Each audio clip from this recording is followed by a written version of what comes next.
રામ આવશે તો આંગણું સજાવીશું, હવે નહીં કહેવું પડે, કારણ કે રામનું આગમન થઈ ચૂક્યું છે રામ મંદિરમાં અને અયોધ્યા પણ સજી ચૂકી છે.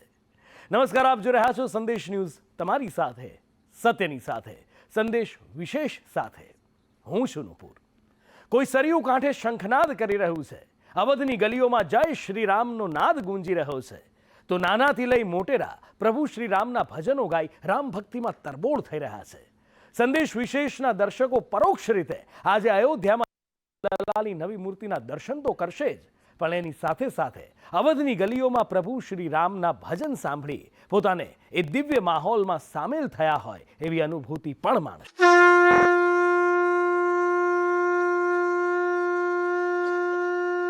अवध में हो रही जय जयकार, अवध में हो रही जय जयकार. सीताराम सीताराम सीताराम कहिए, जाहि विधि राखे राम ताहि विधि रहिए.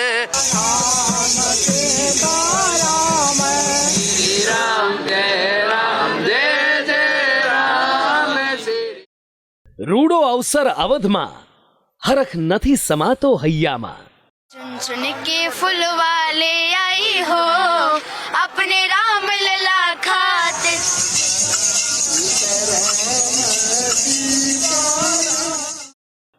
મારા રામ પધાર્યા ભવનમાં, આંસુ નથી સુકાતા આંખોમાં. હે મારા શ્રી રામ, અવધ નગરીમાં તમારું આગમન થયું છે, એનો હરખ હૈયામાં સમાય નથી રહ્યો. પણ એક નાનકડી ફરિયાદ કરે છે આજે આ રામ ભક્ત. હે મારા આરાધ્ય પ્રભુ શ્રી રામ, તમે તો ઘણી રાહ જોવડાવી, તમે તો 14 વર્ષનો વનવાસ વેઠીને પરત ફર્યા હતા ને, પણ આ અયોધ્યા વાસીઓને તો 550 વર્ષનો વનવાસ વેઠવો પડ્યો તમારા વિરહમાં. અયોધ્યા ધામમાં રાજા રામનો મહેલ ના હોય એવું કેવી રીતે ચાલે? અમારા આરાધ્યનું મંદિર નહોતું, જેની પીડા સદીઓ સુધી અમારે વેઠવી પડી. સંઘર્ષ કર્યો એ એક આશા સાથે, મારા રામલલ્લાનો ભવ્ય મહેલ ફરી બંધાવીશું અને તેમને ફરી મહેલમાં વિરાજિત કરીશું. ફરિયાદ તો છે, સાથે હૈયામાં હરખ પણ છે, કારણ કે પ્રભુ તમારી રાહમાં બેઠેલો વનવાસ આખરે પૂર્ણ થયો છે. બાળ સ્વરૂપે રામલલા મંદિરમાં પધાર્યા છે અને ગર્ભગૃહમાં વિરાજિત થયા છે. રામ મંદિરની જે મૂર્તિ ગર્ભગૃહમાં સ્થાપિત કરવામાં આવી, એ મૂર્તિની તસવીરો સામે આવી છે. રામલલાની આ દિવ્ય મૂર્તિની આંખો પર પાટા બાંધેલા છે. રામ મંદિર નિર્માણ કામગીરી સાથે જોડાયેલા રામ ભક્તો આ મૂર્તિના દર્શન કરી રહ્યા છે. પણ પ્રભુ શ્રી રામની આ મૂર્તિની આંખે પાટા બાંધવામાં આવ્યા, એને મંદિરમાં લાવવામાં આવી, આસન પર બિરાજમાન કરવામાં આવી, એ પહેલાનો એક ફોટો સામે આવ્યો છે, જેમાં આંખે પાટા નથી અને રામલલાનો એ દિવ્ય ચહેરો દેખાઈ રહ્યો છે. રામલલાનું એ સુંદર મુખારવિંદ નિહાળીને એવી અનુભૂતિ થઈ રહી છે કે જાણે રામલલા સાક્ષાત નજરોની સમક્ષ છે. અયોધ્યા નગરી રામમય બની ગઈ છે. ચારે કોર જય શ્રી રામનો નાદ ગુંજી રહ્યો છે. અવધધામમાં રામ ભક્તોનું મહેરામણ ઉમટી પડ્યું છે. અયોધ્યામાં એક અનોખી પરંપરા છે. પ્રભુ શ્રી રામના દર્શન કરતા પહેલા હનુમાનજીની પરવાનગી લેવાય છે. મતલબ કે પ્રભુ શ્રી રામના પરમ ભક્ત, જેમને પ્રભુ શ્રી રામે ભરત સમભાઈ કહ્યા છે, એ હનુમાનજીના આશીર્વાદ લેવામાં આવે છે. કહેવાય છે કે ભગવાન શ્રી રામ જ્યારે લંકાથી પરત ફર્યા હતા, ત્યારે તેમણે પોતાના પ્રિય ભક્ત હનુમાનજીને એક જગ્યા રહેવા માટે આપી હતી. અથર્વવેદ અનુસાર ભગવાન શ્રી રામે આ જગ્યા હનુમાનજીને આપી ત્યારે તેમણે કહ્યું હતું કે મને મળવા આવે તેણે સૌથી પહેલા હનુમાનજીની પરવાનગી લેવી પડશે, અને એ જગ્યા આજે હનુમાનગઢીના નામથી ઓળખાય છે. કહેવાય છે કે હનુમાનજી અહીંયા કાયમ વિરાજિત હોય છે. અયોધ્યા જો તમે આવો છો અને રામ મંદિરના જો દર્શન કરો છો, પરંતુ તે પહેલા જો હનુમાનગઢી મંદિરના તમે દર્શન નથી કર્યા તો તમારી આ યાત્રા પૂર્ણ નથી ગણાતી. રામ મંદિરના દર્શન કરવાનો જે ફળ મળવું જોઈએ તે નથી મળતું એવું કહેવાય છે.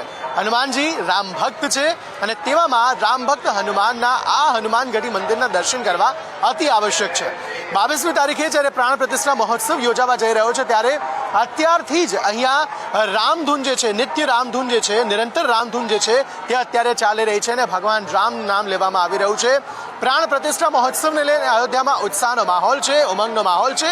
તમામ અયોધ્યાવાસીઓના મુખમાં રામનું નામ જોવા મળી રહ્યું છે અને તેવામાં હનુમાનગઢી મંદિર ખાતે પણ અત્યારે તમામ જે ભક્તો છે તે મોટી સંખ્યામાં આવી રહ્યા છે, ભગવાનના દર્શન કરી રહ્યા છે, જય શ્રી રામ બોલી રહ્યા છે અને પોતાના મનને રામમય બનાવતા જોવા મળી રહ્યા છે. હનુમાનગઢીમાં ભક્તોનું મહેરામણ ઉમટી પડ્યું છે. નાના બાળકોથી લઈ મોટેરા સૌ કોઈ રામમય બની ગયા છે. રામલલાના આગમનનો ઉમળકો હૈયામાં સમાતો નથી. નાની નાની દીકરીઓ પણ શ્રી રામના ભજન ગાઈ રહી છે. चुन चुन के फूल वाले आई हो अपने राम लला खातिर चुन चुन के फूल वाले आई हो अपने राम लला खातिर पौआ में कटवा कहीं न चूब जाए पौआ में कटवा कहीं न चूब जाए चुन चुन के कलिया ले आई हो अपने राम लला खातिर. દેશભરમાંથી રામ ભક્તો અયોધ્યામાં પધાર્યા છે. તમામ શેરીઓમાં જય શ્રી રામનો જયકારો ગુંજી રહ્યો છે. અયોધ્યાના વાતાવરણમાં બસ રામ ભક્તિ જોવા મળી રહી છે. અયોધ્યા ફરી એકવાર પ્રભુ શ્રી રામની નગરી બની ગઈ છે અને સ્વાભાવિક છે સૌથી વધારે હરખ અયોધ્યાવાસીઓને જ હોય. मेरे रामलला जो हम लोगों की कल्पना से भी बाहर की चीज थी वह होने जा रहा है. अयोध्या वासियों के लिए इससे ज्यादा प्रसन्नता और कुछ हो नहीं सकता है. हम अति प्रसन्न है. बस एक ही चीज कि अयोध्या वासी सभी भारतवासी पूरे विश्व के लोगों से प्रार्थना है जहाँ रहे बस सीताराम सीताराम सीताराम कहिए जाहि विधि राखे राम ताही विधि रहिए. और कहा कि किया अभिमान तो फिर मान नहीं पाएगा होगा प्यारे वही जो श्री राम जी को भाएगा. अब वही होने वाला है जो मेरे राम जी. અયોધ્યામાં રામ મંદિર અને ઇમારતોને ફૂલથી શણગારવામાં આવી રહ્યા છે. એક એક રામ સેવક દિવસ રાત એક કરી ભવ્ય મહોત્સવના આયોજનની તૈયારી કરી રહ્યો છે. સજાવટ માટે વિદેશી ફૂલોનો ઉપયોગ કરાયો છે. 2000 ક્વિન્ટલ ફૂલો અયોધ્યા નગરીની સજાવટમાં ઉપયોગમાં લેવાઈ રહ્યા છે અને 1500 ક્વિન્ટલ ફૂલોનો ઉપયોગ મંદિર પરિસર અને રામપથને સજાવવા માટે કરવામાં આવી રહ્યો છે. પ્રાણ પ્રતિષ્ઠા મહોત્સવને થોડો જ સમય બાકી છે, ગણતરીના કલાકો બાકી છે અને તેવામાં અયોધ્યા નગરી હોય કે પછી રામ મંદિર અને રામ મંદિર પરિસર અને રામપથ આ તમામ જગ્યાઓને વિશેષ ફૂલોનો શણગાર કરવામાં આવી રહ્યો છે. મારી પાછળ આપ જે જગ્યા જોઈ રહ્યા છો આખી દિવાલ આ રામપથ છે જ્યાં આગાડી તમામ જગ્યાએ ફૂલોની સજાવટ અત્યારે જોવા મળી રહી છે. ગેંદાના ફૂલ, આસોપાલવના પાન અને સાથે વિદેશી ફ્લાવરનો પણ ઉપયોગ કરવામાં આવ્યો છે. જી હા, વિદેશી ફૂલોનો પણ ઉપયોગ કરવામાં આવ્યો છે. अशोक वाला में हमने करीब 10,000 दर्जन अशोक की पत्तियां हैं जो 1 मीटर की लड़ियां आती हैं. इनके 10,000 दर्जन करीब हैं और गेंदा होगा करीब 1500 कुंटल. 1500 क्विंटल. ओके. और ये डेकोरेशन किस तरह से हो रहा है, मतलब कहाँ कहाँ पे आप डेकोरेशन करने वाले हो और क्या क्या आयोजन है? देखिए आयोजन तो सभी जान रहे हैं, प्राण प्रतिष्ठा महोत्सव है और डेकोरेशन कहीं भी कुछ भी बचेगा नहीं. अच्छा, ये पूरा जो रामपथ है वो पूरा रामपथ आप डेकोरेशन करने वाले हो, डेकोरेट करने वाले हो? राम जन्मभूमि पथ और रामपथ पूरी अयोध्या में डेकोरेशन का काम होगा इन फूलों के द्वारा. वो 1500 क्विंटल सिर्फ यहाँ पे लगेगा पूरी अयोध्या नगरी में? पूरी अयोध्या में. और मेन मंदिर में जो है वो इंग्लिश फ्लावर लगने हैं, वो इंग्लिश फ्लावर भी लग रहे हैं, गेंदे भी लग रहे हैं अंदर. और पूरे अयोध्या में मिला के करीब 2000 क्विंटल फूलों का काम है जिसमें से 1500 क्विंटल येलो और ऑरेंज गेंदे के और अशोका पत्ती के. આ ઉત્સવ માત્ર અવધવાસીઓનો જ નહીં પણ સમગ્ર ભારત વર્ષનો છે. કોઈ વિમાનમાં સવાર થઈને અયોધ્યા પહોંચે છે તો કોઈ ટ્રેનની મુસાફરી કરીને અયોધ્યા જાય છે. કોઈ રામ ભક્ત સાયકલ લઈને પ્રભુ શ્રીરામના દર્શને પહોંચી રહ્યા છે. મધ્યપ્રદેશના ભોપાલથી એક ગ્રુપ સાયકલ લઈને અયોધ્યા પહોંચ્યું પ્રભુ શ્રીરામના દર્શનની આશ લઈને. માતા સીતાની સાસરીમાં આટલો ભવ્ય મહોત્સવ હોય તો જનકપુરથી મહેમાનો ઉમળકાભેર પધારવાના. જનકપુર નેપાળથી સિયારામના ભક્ત હનુમાનજીનું સ્વરૂપ ધારણ કરીને અયોધ્યા પહોંચ્યા. જેમ હનુમાનજી પ્રભુ રામને પ્રિય હતા એમ રામ ભક્ત હનુમાનજીનો વેશ ધારણ કરી રામલલાના દર્શન કરવા પહોંચ્યા છે. ये हनुमान जी के गेटअप में आप हो भगवान श्री राम को प्रसन्न करने के लिए? प्रसन्न करने के लिए, रामचंद्र के दर्शन करने के लिए हम लोग नेपाल से आए हैं. सीता माता को नगरी से आया है.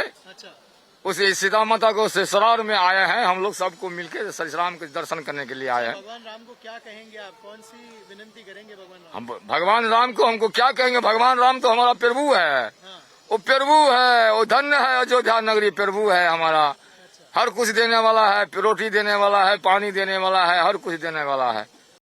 રામ ભક્તો અવધમાં ભક્તિ રસમાં તરબોળ થઈ ગયા છે। 550 વર્ષ બાદ આ અવસર આવ્યો છે, ત્યારે રામ ભક્તો પોતાની ખુશી ગીતો ગાતા ગાતા વ્યક્ત કરી રહ્યા છે। अवध में हो रही जय जयकार, अवध में हो रही जय जयकार, अवध में हो रही जय जयकार, अवध में हो रही जय जयकार।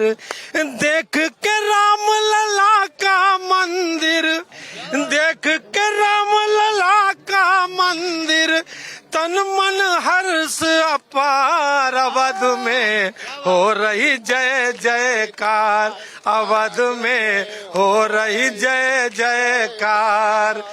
देख के राम लला का मंदिर, तन मन हर्ष अपार, अवध में हो रही जय जयकार।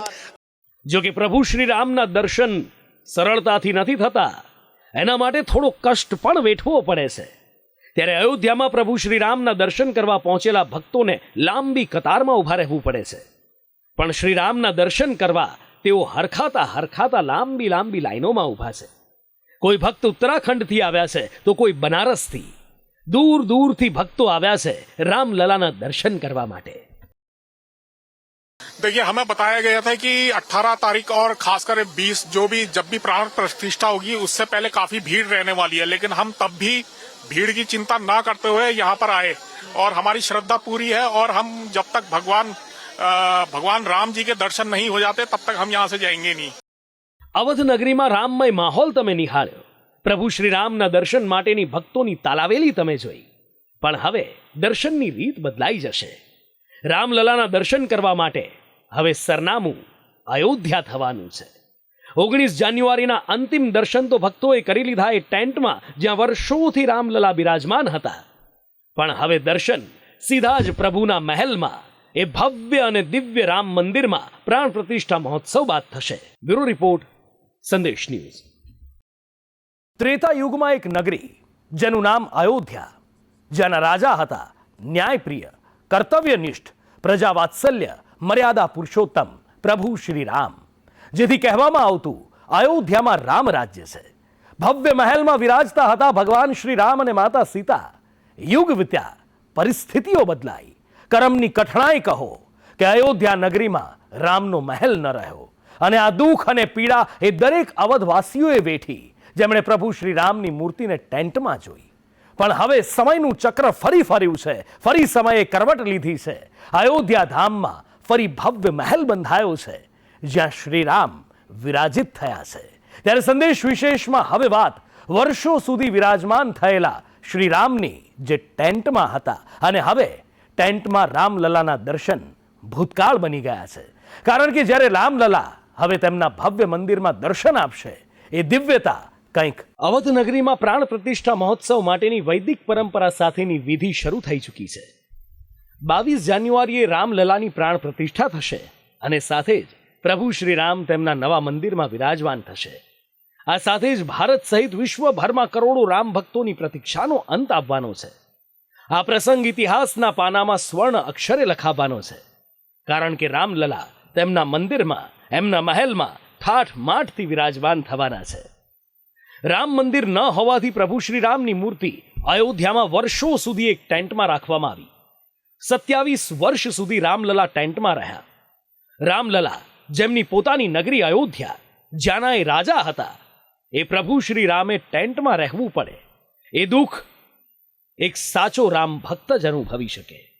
જગતના પાલનહાર શ્રી રામ, જેમને ટેન્ટમાં તડકો, ઠંડી, વરસાદ સહન કરવા પડ્યા। આખું વર્ષ ફક્ત રામનવમી પર જ રામલલા માટે નવા વસ્ત્રો તૈયાર કરવામાં આવતા।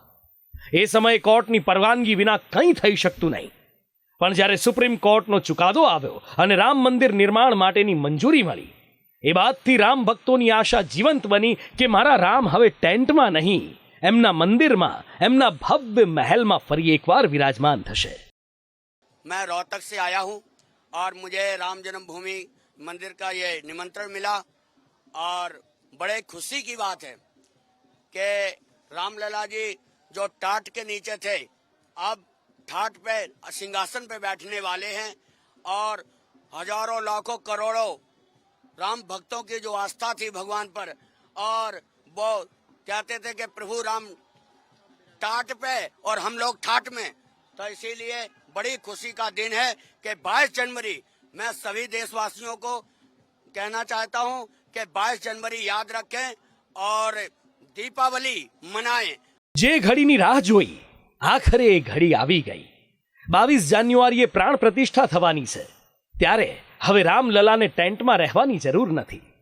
પ્રભુ શ્રી રામની દિવ્ય મૂર્તિ રામ મંદિરના ગર્ભગૃહમાં સ્થાપિત કરવામાં આવી છે। અને હવે આ બે દ્રશ્યો જુઓ। એક દ્રશ્યમાં છે ટેન્ટમાં રહેલી રામલલાની મૂર્તિ। ટેન્ટમાં પ્રભુ શ્રી રામની મૂર્તિના દર્શન 19 જાન્યુઆરી 2024ના દિવસે પૂર્ણ થયા અને સાથે જ કાયમ માટે એ દર્શન બંધ થઈ ગયા। હવે ટેન્ટમાં રામલલાના દર્શન નહીં થાય। જ્યાં સુધી પ્રાણ પ્રતિષ્ઠા નહીં થાય ત્યાં સુધી અયોધ્યામાં રામલલાના દર્શન નહીં કરી શકાય। હવે આ બીજી તસવીર જુઓ। ભવ્ય રામ મંદિરમાં પ્રભુ શ્રી રામની દિવ્ય મૂર્તિ સ્થાપિત કરવામાં આવી છે। આ બંને તસવીરો બે સમયની કથા કહી રહી છે। એક સમય જ્યારે ટેન્ટમાં રામલલા વિરાજતા હતા અને આજે એ સમય આવ્યો છે જ્યારે શ્રી રામ ઠાઠ માઠ સાથે તેમના ભવ્ય મહેલમાં વિરાજમાન થયા છે। ન ભૂતોના ભવિષ્યથી ઇતિહાસ રચવા જઈ રહ્યો છે અને આજે છેલ્લો દિવસ છે। છેલ્લો દિવસ એટલા માટે કારણ કે આજે અમે જે રામલલ્લાના દર્શન કર્યા, જે જગ્યાએ રામલલ્લાના દર્શન કર્યા, ત્યાં રામલલ્લાના દર્શન કરવાનો આજે છેલ્લો દિવસ હતો। આજે મંદિર બંધ થતાની સાથે 3 દિવસ સુધી આ મંદિર જે દર્શનાર્થીઓ છે તેમના માટે બંધ થઈ જવાનું છે અને 22મી તારીખે જ્યારે પ્રાણ પ્રતિષ્ઠા મહોત્સવ યોજાવા જઈ રહ્યો છે અને પ્રધાનમંત્રી સહિત જે મહાનુભાવો છે તેમનું આગમન થવાનું છે, તે સમયે આ મંદિર પુનઃ ખોલવામાં આવશે અને તે સમયે ભગવાન રામ જે છે તેની જગ્યા બદલાયેલી હશે। ભગવાન રામને નવું ઘર મળવાનું છે, ભગવાન રામની સ્થાપના નવા મંદિરમાં થવાની છે અને ત્યારે જ સૌ ભક્તો 23 તારીખથી નવી જગ્યા પર ભગવાન રામના, તેમના રામલલ્લાના દર્શન કરી શકશે। એટલે ભૂતોના ભવિષ્યથી આજે છેલ્લો દિવસ છે ઇતિહાસ રચાવા તરફનો કે જ્યારે ભગવાન રામને એ ટેન્ટમાં જે વર્ષોથી ત્યાં બિરાજમાન હતા ત્યાં ભક્તોએ દર્શન કર્યા છે અને આવતીકાલથી તમામ ભક્તો માટે આ મંદિર બંધ થવાનું છે 3 દિવસ માટે અને 22 તારીખે પુનઃ મંદિર ઓપન થશે। બ્યુરો રિપોર્ટ, સંદેશ ન્યૂઝ।